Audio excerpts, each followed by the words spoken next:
Apa saja Pak Ustadz keterkaitan dengan yang mungkin daya tariknya, yang uniknya masjid ini sehingga para jamaah senang berada di dalam masjid ini Pak Ustadz. Pak Ustadz, ini kan menarik sekali, siapa tahu ini menjadi contoh buat para pengurus masjid-masjid yang melihat channel YouTube Soeharto Asmar. Bagaimana nih pengelolaan masjidnya Pak Ustadz?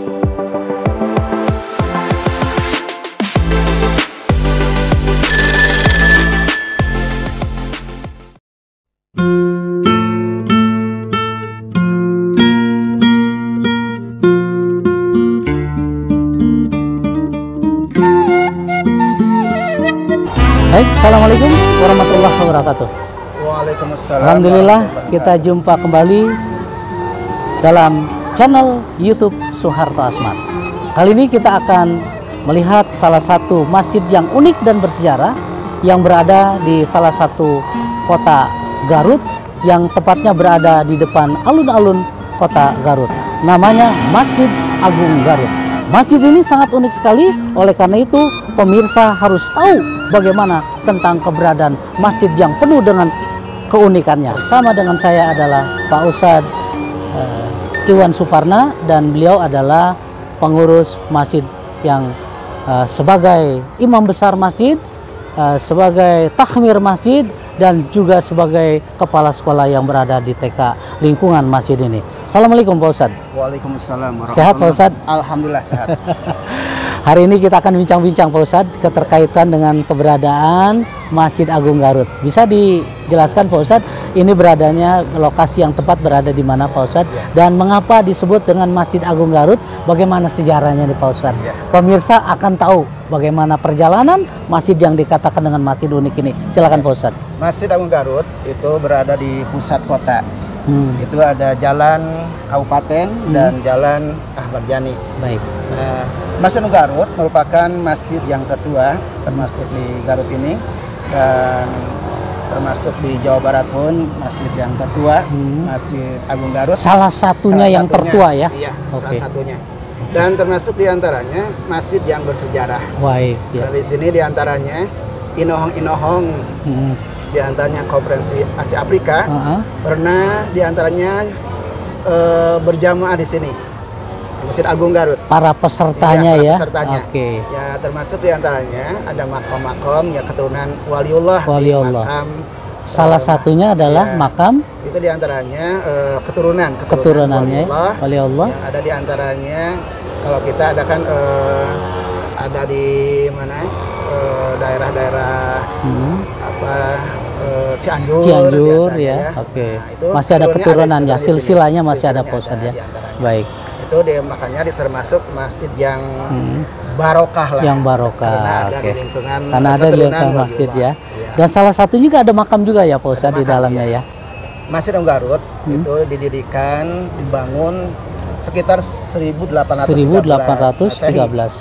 Itu peletakan batu pertamanya ya. Bersamaan dengan pembangunan daripada kota Garut ini kota sendiri. Garut ya. Baik. 1813. Termasuk tatanan kotanya, termasuk pendopoknya, termasuk ada lapas penjaranya, termasuk ada kepolisiannya di sini. Dulu ada kepolisian di sini, dan termasuk Masjid Agung Garut. Nah, di sini diantaranya menurut karakter manusia itu kan ada apa yang baik dan ada yang jelek. Nah, makanya ada tatanan di sini. Ini sangat unik diantaranya dengan adanya penjara, adanya masjid, adanya kepolisian, adanya pendopo. Ini pemerintahannya diantaranya, sehingga orang yang melakukan yaitu kebaikan dan sebagainya, dan di sini ada masjid. Ada keburukan diantaranya, ada diantaranya penjaranya, sehingga bertobat di sini tempatnya. Dan kalau tidak, nanti ada kepolisian di sini. Nah, ini pindah kepolisiannya. Nah, itu keunikannya. Jadi di sini adalah pusat kota Masjid Agung Garut. Termasuk diantaranya tahun 1813 didikannya, dibangunnya Masjid Garut dengan berbarengan dengan dibangunnya tatanan kota Garut. Dan di sini kalau lihat makam itu lihat batu nisannya tahun 1809.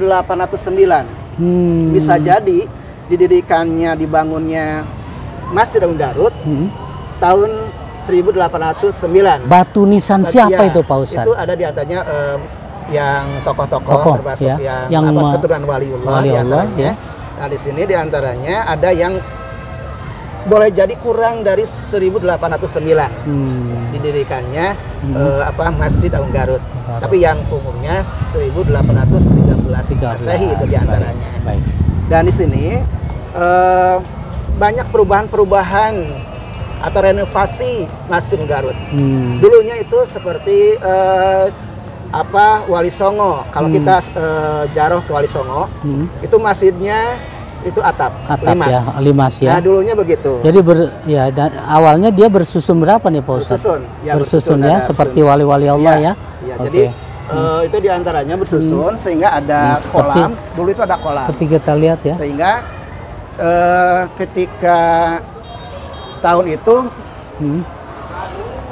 jadi mengafirmasi bahwa di sini adalah pusat di antaranya penyebaran agama Islam.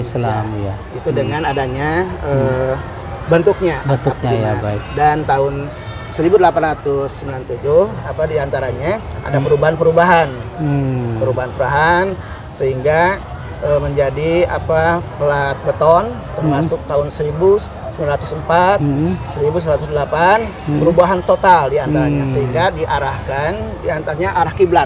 Ada perubahan arah kiblat. Itu tahun berapa tuh Pak Ustadz perubahan yang tahun berapa itu?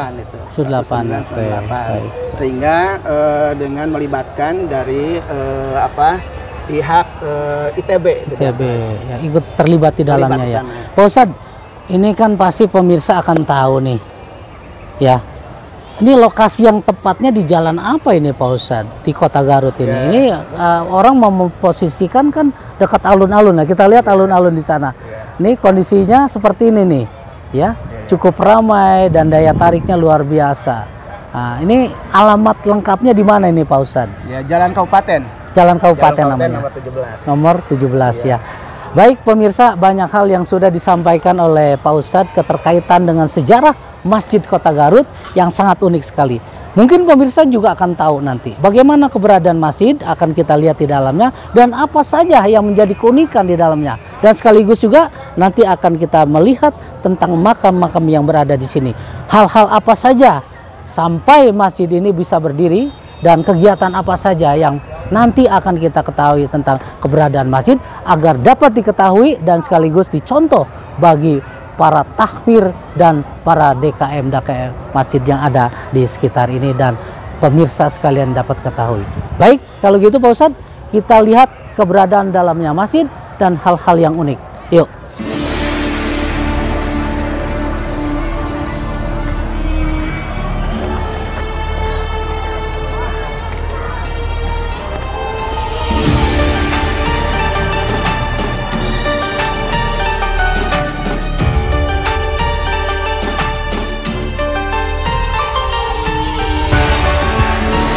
Pemirsa bisa tahu salah satu fasilitas masjid yang berada di Kota Garut, Masjid Agung Garut ini salah satunya adalah TK ya. Jadi TK khas Masjid Agung Garut. Apa namanya Pak Ustadz? TK khas Masjid Agung Garut. TK khas apa itu khasnya? Khas itu diantaranya.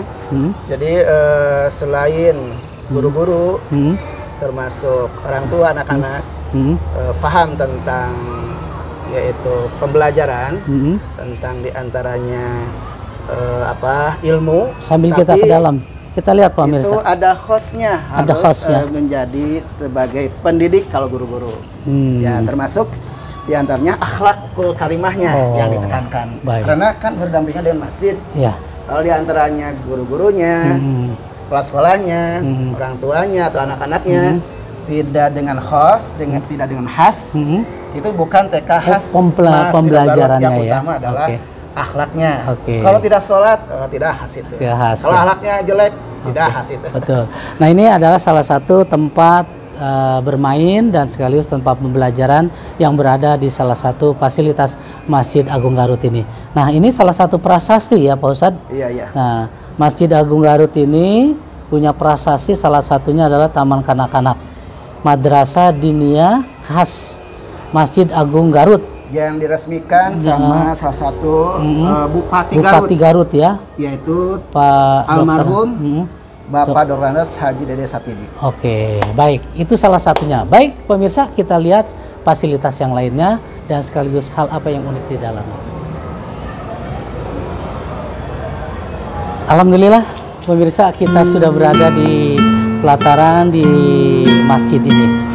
Akan kita lihat bagaimana keberadaan dalamnya masjid. Salah satunya kita bisa melihat prasasti di sini Pak Ustadz ya. Ya, prasasti didirikannya masjid dan sekaligus hal-hal yang berkaitan dengan renovasi. Nah ini prasasti renovasi pada tahun 1995. Baik pemirsa, kita lihat dalamnya masjid. Mari Pak Ustadz.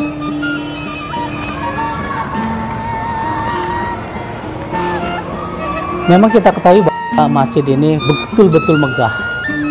Mungkin tidak mau pulang.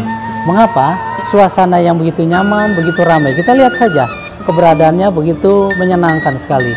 Ketika mereka bisa berwisata, mereka juga bisa beribadah dan sekaligus beriktikaf, menghadap pada Allah, dan tidak lepas daripada hanya dunia, tetapi ukhrawi juga bisa mereka capai. Yuk kita lihat dalamnya masjid. Masih bersama dengan Pak Ustadz Iwan Suparna, kami ingin melihat kondisi keberadaan dalamnya masjid. Nah ini salah satu fasilitas penitipan barang dan alas kaki. Nah, ini fasilitasnya, dan kami berada di Serambi yang sekaligus mungkin memang begitu banyak. Dan ini adalah lahan parkir masjid. Ini kurang lebih berapa luasnya Pak Ustadz? Keseluruhan keberadaan masjid? 4.480 luasnya. Oke. Oke, dalamnya masjid kita lihat Pak Ustadz ya. Ini kita melihat dalamnya masjid. Nah ini kondisi dalamnya masjid.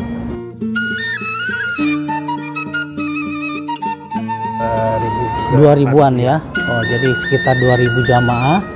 Dan ini hal yang mungkin dapat ketahui keberadaannya begitu megahnya. Mungkin bisa disampaikan hal-hal yang mungkin apa saja Pak Ustadz keterkaitan dengan yang mungkin daya tariknya, yang uniknya masjid ini, sehingga para jamaah senang berada di dalam masjid ini Pak Ustadz.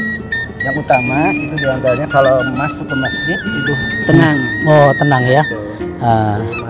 Masuk ke masjid sehingga suasana menjadi sejuk ya. Oke. Permasalahan apapun kalau ke masjid tidak ada itu. Oh jadi sejuknya tenang ya. Masjid Agung Garut itu jadi obat. Kondisinya seperti obat ya. Obat. Nah, jadi kan kegiatan-kegiatan banyak sekali di Masjid Agung Garut, termasuk kegiatan diantaranya karena takmir itu kan untuk memakmurkan. Jadi Pak Ustadz sendiri ketua takmirnya ya. Baik ya. Dan termasuk imam besarnya juga ya. Subhanallah ya. Di sini tiap hari itu terus tidak ada henti-hentinya pengajian. Itu diantaranya dari hari ke hari, termasuk satu minggu itu penuh ya. Ada pengajian al-fitrahnya, ada pengajian al-mubaroknya, ada pengajian diantaranya BKMM-nya, ada pengajian yang ahadnya, termasuk pengajian malam maghrib setiap malam, ada juga pengajian subuh berkah. Itu diantaranya tiap hari itu terus berjalan ya. Termasuk pengajian remajanya di Gedung Dakwah, termasuk pengajian diantaranya yang lainnya, termasuk di kegiatan-kegiatan yang ada di Masjid Agung Garut itu diantaranya. Nah itu sekali ya. Adalah setiap masjid tentu harus takmir ya, luar biasa. Ustadz, ini kan menarik sekali, siapa tahu ini menjadi contoh buat para pengurus masjid-masjid yang melihat channel YouTube Soeharto Asmar. Bagaimana nih pengelolaan masjidnya Pak Ustadz? Ya. Mungkin dari pengurusnya dibentuk seperti apa, dan ini dimiliki oleh siapa? Ya. Para penyelenggaranya, kegiatan aktivitas, baik kegiatan-kegiatan sehari-hari maupun kegiatan hari-hari penting yang lainnya. Masjid Agung Garut termasuk masjid wakaf. Masjid wakaf. Jadi termasuk masjid salah satu adalah yang mewakafkan orang yang betul-betul ingin mengkhidmat Allah, diantaranya mewakafkan masjid ini termasuk keluarga besar dalam Musa itu diantaranya. Nah di sini diantaranya termasuk ya masjid Kabupaten Garut. Kabupaten Garut. Ya, jadi masjid kotanya ya. Masjid kotanya.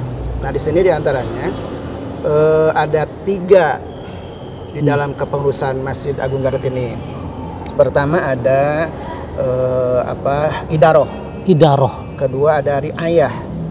Ketiga ada di atasnya Imaroh. Kalau Idaroh itu adalah tentang perkantoran, termasuk diantaranya pengelolaan organisasi, termasuk diantaranya reorganisasinya, itu diantaranya termasuk ada bimbingan-bimbingan tentang diantaranya kemasjidan dan sebagainya. Idaroh diantaranya.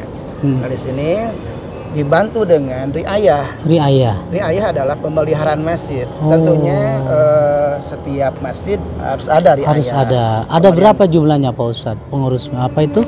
Inayah itu. Riayah. Pokoknya ada masing-masing koordinatornya. Ada koordinatornya. Dan termasuk di bawahnya. Dia mengelola itu semuanya, dipercaya, dibagi-bagi sebagai kelompok. Terus yang terakhir tadi apa Ustadz? Termasuk riayah itu ada pemeliharaan tempatnya, termasuk keamanannya, kebersihannya dan sebagainya. Baik. Dan yang terakhir adalah Imaroh. Imaroh adalah kemakmuran masjid. Di sini ada koordinatornya, ketuanya dan ada anggota-anggotanya. Jadi ketua dan pengurus yang inti tentunya dibantu dengan yang 3 ini. Idaroh, riayah, dan satu dengan yang lain saling keterkaitan, saling menunjang ya. Pak Ustadz, kalau boleh tahu, nih kalau dia membentuk suatu kepengurusan, itu bagaimana sistemnya? Apa ditunjuk langsung atau ada musyawarah? Dan masa kerjanya berapa lama seperti ketua DKM di sini Pak Ustadz? Ya tentunya kepengurusan DKM Masjid Garut termasuk pengurusan DKM yang lainnya karena ada hadir diantaranya DMI dan itu diantaranya Dewan Masjid Indonesia ya. Tentunya itu kepengurusan itu dibentuk beberapa unsur. Pemilihannya diantaranya pertama ada dari salah satu jamaah. Siapa yang ditunjuk untuk diantaranya nanti untuk menjadi ketua DKM? Bukan, untuk salah satu untuk memilih formatur ya. Oke. Yang pertama adalah salah satu siapa yang ditunjuk daripada jamaah Masjid Agung Garut. Yang kedua adalah termasuk tokoh agama. Ya. Tokoh agama, para ulama. Termasuk tokoh wanitanya. Yang punya keilmuan ya. Ya, termasuk tokoh wanitanya. Termasuk tokoh pemudanya.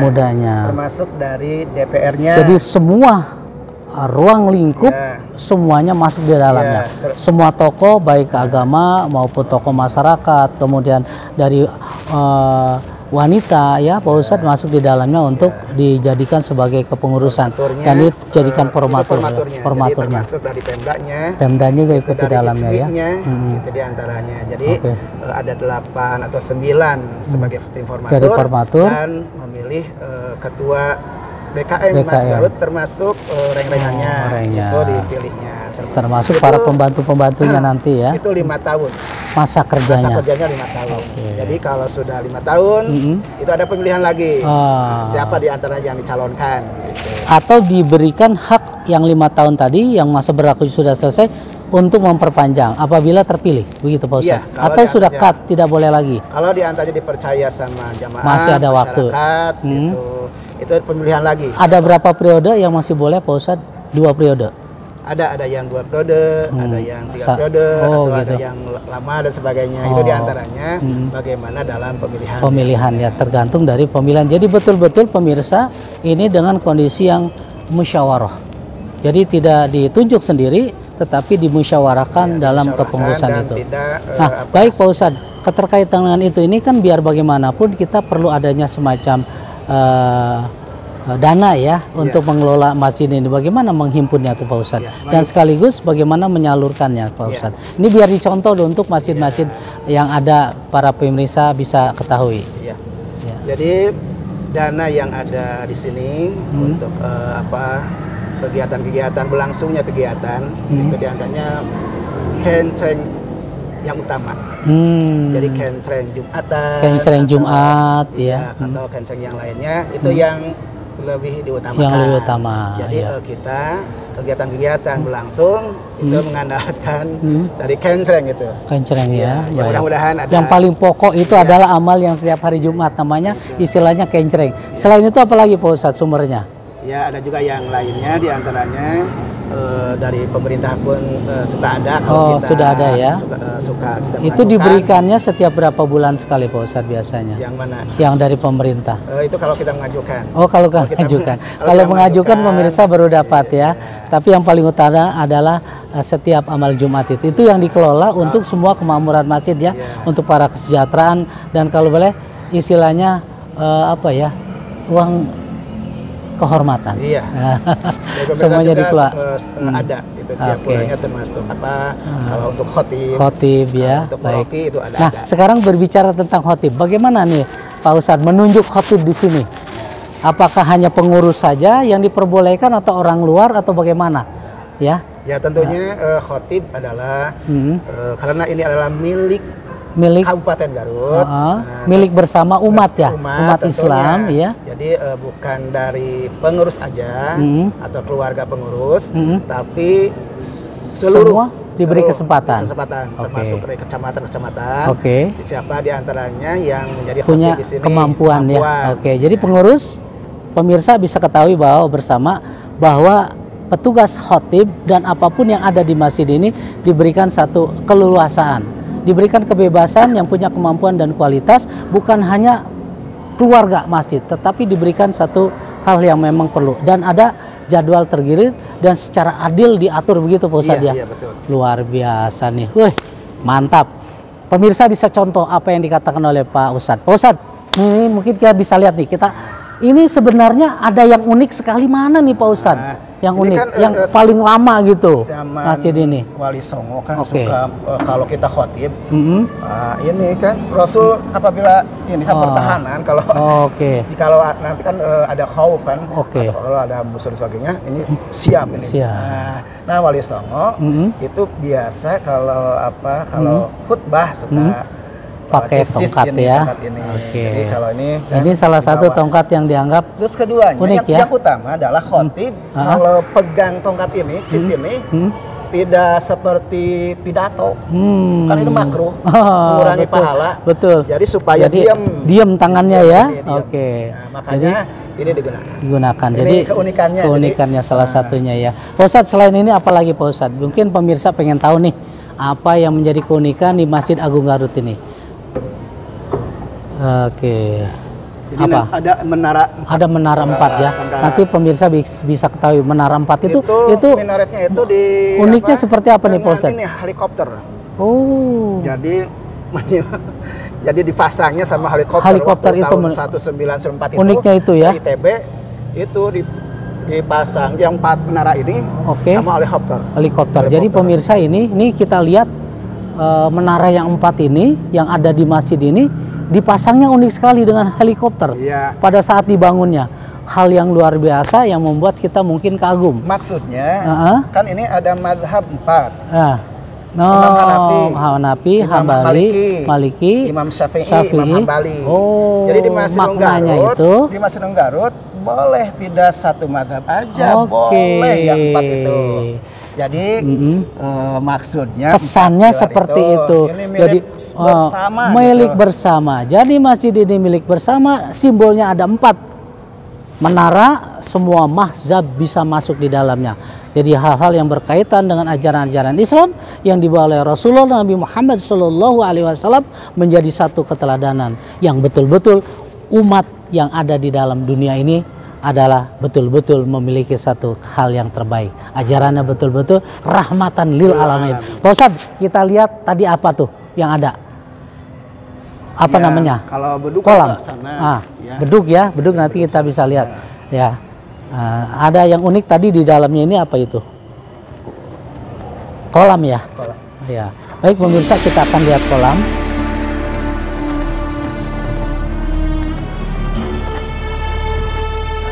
Nah, ini pemirsa area kolam yang mungkin pemirsa bisa ketahui. Ini kan zaman Sunan Bonang. Oh. Kalau mau ke masjid itu kan waktu itu kan pakai wayang. Orang-orang kan tertarik dengan syiar Islam dengan wayang tersebut. Betul. Masuk tapi ini kotor, najis. Kotor, betul. Sunan Bonang makanya membuat ulahan. Ulahan sehingga masuk ke masjid dalam kondisi suci. Langsung ke air. Jadi ada makna yang ada di dalam genangan air ini.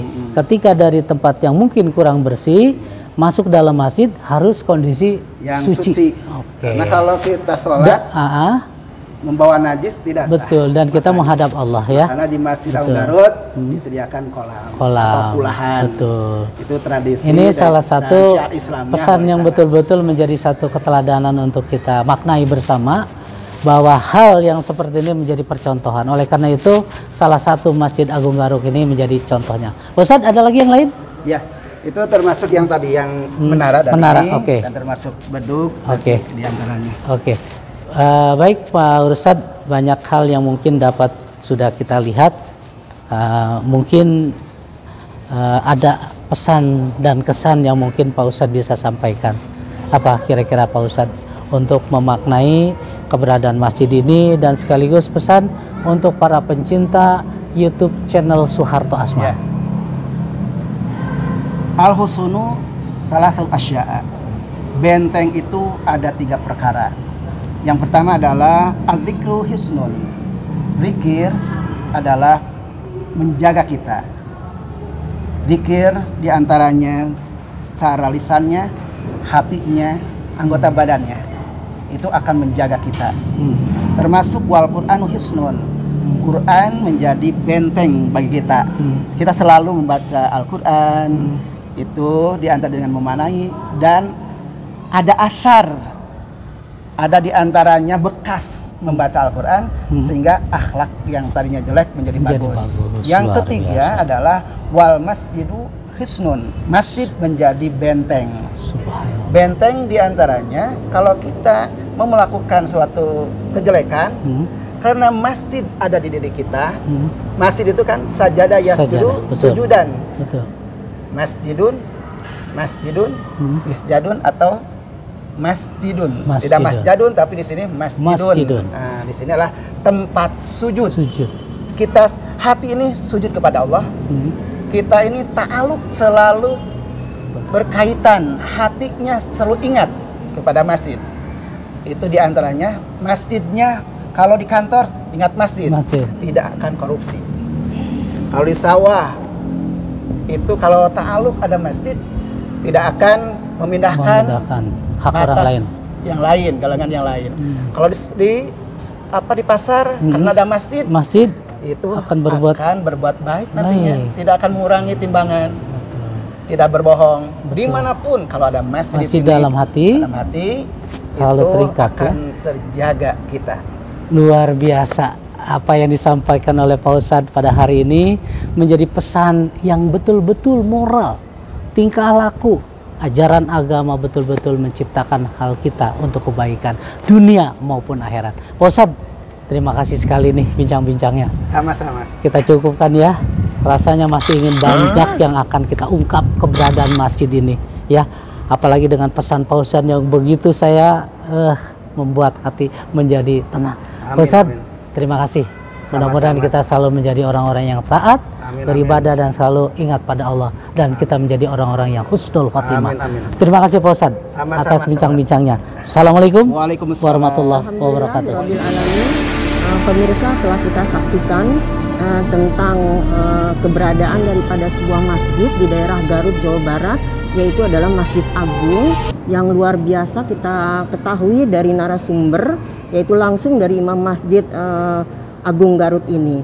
Baik pemirsa, jangan lupa untuk like, komen, dan subscribe ke channel Soeharto Asmar ini.